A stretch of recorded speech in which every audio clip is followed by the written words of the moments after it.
none aha kugeza ubu FDLR yarashe uyu musaza uri kubona kuri screen yawe ndetse ngo inashimuta abandi bantu benshi mu bice bitandukanye.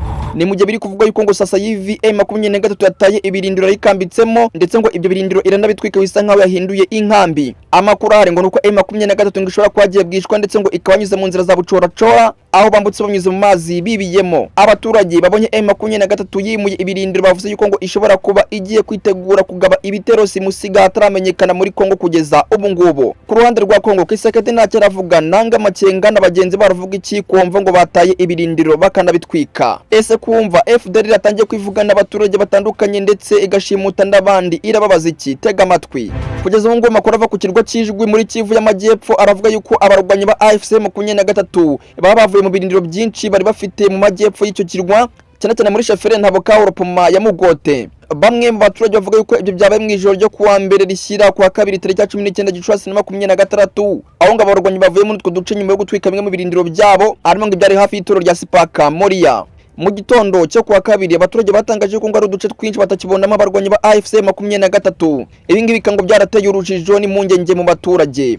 Hari amakuru atandukanye arimo kuvuga yuko bamwe bavuga yuko abarwanyi baba barasubiye igoma banyuze mu mazi nijoro, mu gihe abandi bavuga yuko atari uguhunga ahubwo ari uguhindura uburyo bw'imirwanire cyangwa se kwimura ibirindiro kubera igitutu cya FARDC. Ese kuba M23 yataye ibirindiro no gutinya kuko ngo ayigabaye ibitero cyangwa? Kugeza ubu ngo natangazo ryemewe AFC M23 cyangwa se FARDC birashyira hanze risobanura neza icyabaye muri ako gace. Icyakora kuva abaturage bavuze yuko bimwe mu birindiro byatwitswe mbere yo kuvamo bishobora gusobanura mu buryo bubiri, aho guhisha ibikoresho cyangwa se amakuru byasigara amaboko y'umwanzi cyangwa se gutegura kwimuka kwihuse mu gihe cy'imirwano ikomeye. Ibi kandi baye mu gihe imirwano hagati ya AFC M23 ndetse na FARDC ikomeje gukaza umurego muri Kivu zombi, harimo gukoresha za drone ndetse n'intwaro ziremereye. Reka twimuke gato tugera muri teritwari ya Rutsuru. Muri teritwari ya Rutsuru haravugwa iki? Muri teritwari ya Rutsuru mu ntara ya Kivu y'Amajyaruguru haravugwa igitero cyagabwe n'umutwe wa FDLR ngo cyahitanye umusaza w'imyaka 77 ndetse abandi bantu babiri barashimutwa. Bashimutiwe iki? FDLR irababaza iki? Nkuko byatangajwe n'umuvugizi wa AFC M23 witwa Lawrence Kanyuka, abarwanyi ngo ba FDLR binje mu duce twa Kabuye na Kabanda muri centre ya Bambo, bakabarinje mu ijoro rya tariki 18 Gicurasi 2026. Ayo makuru avuga ko ngo muri Kabanda hica umusaza witwa Nzurira Nsekuye, mu gihe kandi muri Kabuye hashimuswe abantu babiri aribo Munenge Samuel ndetse na Karuhije Innocent. Bararongo FDLR ni mutwe washinzwe n'abahoze mu ngabo z'intera hamwe bagize uruhare muri jenoside yakorewe abatutsi muri 1994 ndetse kandi ngo uyu mutwe ukamaze imyaka myinshi ukora amashyamba y'Iburasirazuba bwa Kongo ndetse u Rwanda rukomeje kuwushinza ibikorwa byo guhungabanya umutekano warwo. Mu ntambara irimo kubera muri Kivu zombi, FDLR irimo gushinzwe gukorana na FARDC hamwe n'umutwe wa Wazalendo mu guhangana na AFC M23.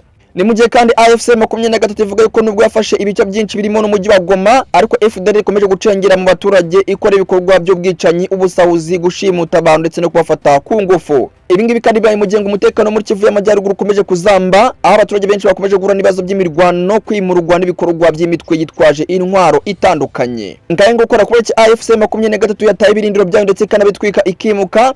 Ese yabigiye kwitegura igitero cyangwa se imirwano cyangwa se no kubeshya? Ese yabatinye igitero cya FARDC cyangwa se agiye kwitegura imirwano? Kubera iki FDLR imirashimuta abaturage abandi kabica irimo irabiterwa n'iki? Ngaye nguko rero kugeza ubu ntacyo FARDC iratangaza kuri aya makuru yo kuba AFC M23 yimutse, ndetse kandi AFC M23 nayo ntacyo iratangaza kuba yimutse. Ni mu gihe kandi FDLR kugeza ubu ntacyo iratangaza ku mpamvu irimo irashimuta abaturage bamwe na bamwe ndetse abandi ikabica. Nguko rero kubera hagaze muri Repubulika Iharanira Demokarasi ya Kongo sasa hivi karagace muri yitiragana cyari Mwinyabare Obedi Nangini Obitime News yavugiraga mu gihugu cya Kongo. Obi Time News.